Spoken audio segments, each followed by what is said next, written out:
Alicia Powe for TvAbraham in Washington. President Trump's decisive capture of Nicolas Maduro, plus tough warnings on Iran, are sending shockwaves worldwide, straining relations between Russia, China, Iran, and Cuba, and reshaping global alliances. On Wednesday, Vice President J.D. Vance broke a tie on the Senate War Powers Resolution, a win for executive power, but Congress vows more fights. We asked House members whether they would support advancing a War Powers Resolution. Their exclusive answers reveals Congress' stance on this ongoing battle. We have a Constitution, and the Constitution is very clear that war should be taken very seriously. And the Article 1 of the United States Constitution spells out clearly that Congress shall have the right to declare war. And the notion that we would unilaterally go to war with a sovereign nation is just not conscionable. And so I fully support making sure that we have three branches of government and they should all be functioning. We should be very careful. We are a superpower because we're thoughtful and because we do recognize democracy and we do recognize the Constitution. When we start as America veering away from that, what does that say to the rest of the country? When we ignore the rules of law, when we ignore international law, what does that say and what risk does that put the American people? It's a risk that we can't afford to take. Let's be clear, because my support for a War Powers Resolution, my support for making sure that we follow the Constitution is in no way supportive of the evil regime of Maduro. It's no way supportive of or ignoring the fact that the people of Venezuela have been wronged by this regime. But if you remove Maduro, but you keep his entire regime in place, the people of Venezuela have received absolutely no relief. So this is all window dressing. If we really want to help the people of Venezuela, then let's restore true democracy. And not let's play these games with people suggesting something is happening when in fact it's a power grab over oil and power. That's not America's role. I don't think that we should have invaded the country, and this is and apparently this is not about democracy or about freedom.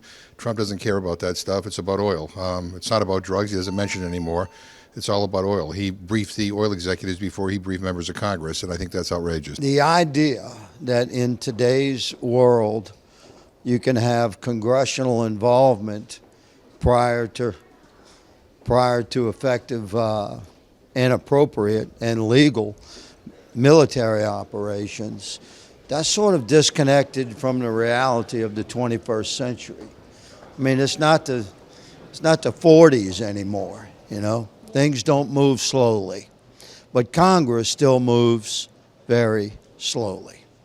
So the requirement to perform across the world's theaters of engagement, where the United States is called upon to appropriately perform in a military theater of engagement, that calls for a nimble and unrestrained executive process for decision making. The process for decision making in this body, on the other hand, Congress, is quite cumbersome and slow. It's the opposite of what would be appropriately called for when it comes to military engagement. So clearly, I support the broad and appropriate, constitutionally sound, and legal operations capabilities of the executive branch without the interference of Congress. No, I think we should implement the intent of the Constitution, and when the Constitution suggests that we are co-equal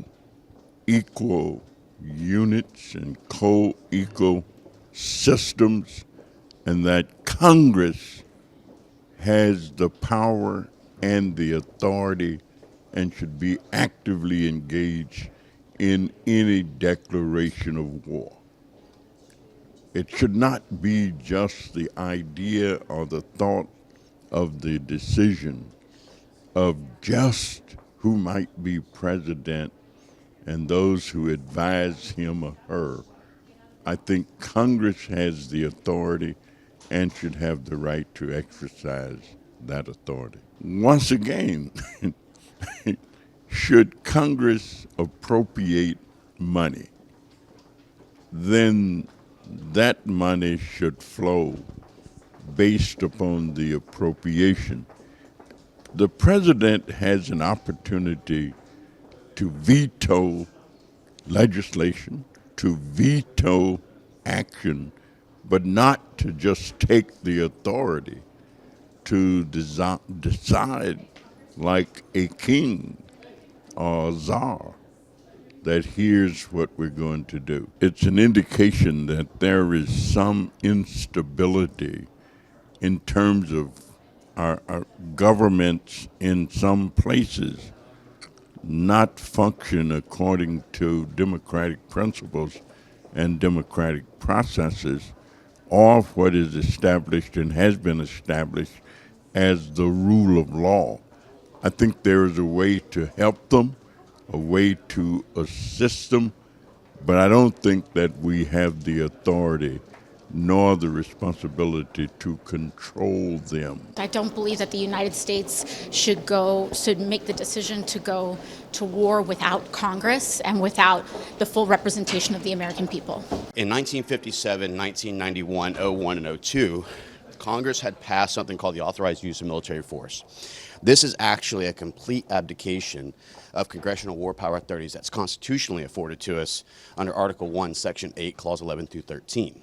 So what I think is that if you look at President Trump's Article 2 executive powers and you look at the AUMFs, what he's able to do to be able to go after tyrannical dictators, Islamists who are actually trying to overthrow and murdering people right now in Iran, or even cartel leads, is well within his constitutional and legal rights and authorities. Article 1 of the Constitution gives Congress the power. I'd refer to the framers of the Constitution. They wrote it. That's what we go by, the Constitution of the United States. No, I think the war powers solution, it's important. Congress is the one that makes the decisions ultimately for war, not the president. That's why I'm in agreement with what the Senate's doing. Well, again, I think this is something where he has to come to Congress for permission, and I don't think he did it. In this case, you know, we still are looking at all the facts, and that's why I don't want to prejudge it all yet, because there are classified information that I haven't gotten yet. But it doesn't look good. I mean, it doesn't look good. You know, you can't just pluck people out of a country because you don't like the government there. I mean, then can other countries do that to us? Is it okay to then come and pluck government officials out of the United States? That's why we have international law. You know, that's why we have norms. That's why we have things that we agree to, say, you know, you can't do stuff like this. So again, I'm going to wait before I judge that. Certainly with respect to the bombing of a lot of these ships, a lot of these small, that's certainly illegal. I mean, there's no doubt about that. That's violation of international law and U.S. law. And certainly making planes look like they're civilian planes and then bombing boats, that's clearly illegal. So there's some things that he's done that are clearly wrong. And so you have a situation where some people like it and some people don't. I mean, there's still a whole bunch of people that do like him. I mean, you see those too. It's not just one-sided. That's why, how do we know all the information? I mean, why are we the deciders? Why is the United States the decider in Venezuela? I mean, why is what we think important there? Why are we the ones that get to pick their president or not? I mean, it should be the Venezuelans that pick it, not us. I'd also, though, if you're talking about dictatorships, in Nicaragua, you have a dictator there, and we haven't done anything about him because I guess Trump likes him. So that's why you can't pick and choose. I'm saying, well, wait a minute, okay, so you got a dictator in Venezuela we don't like. You have a dictator in Nicaragua. I think it's just as bad. We haven't done anything about him. That's why it's important before we do anything like this that we discuss it as a nation, that we get some agreement, that the Congress be involved, not the president just act. I think it's the action of Congress that the Constitution requires. We have the war powers authority. Well, I don't know what the committee needs to hear exactly what we're doing. He says we're running Venezuela. Nobody really believes that at this point in time, I don't think. So we need to have additional information. I'm very much supportive of the Abraham Accords. I'm sure they're very glad to get rid of a dictator who had abused his people and abused his country and brought it low. Yeah, so I think there's no doubt that the Venezuelans, most of them, are very happy about his removal. Alicia Powe for TvAbraham in Washington.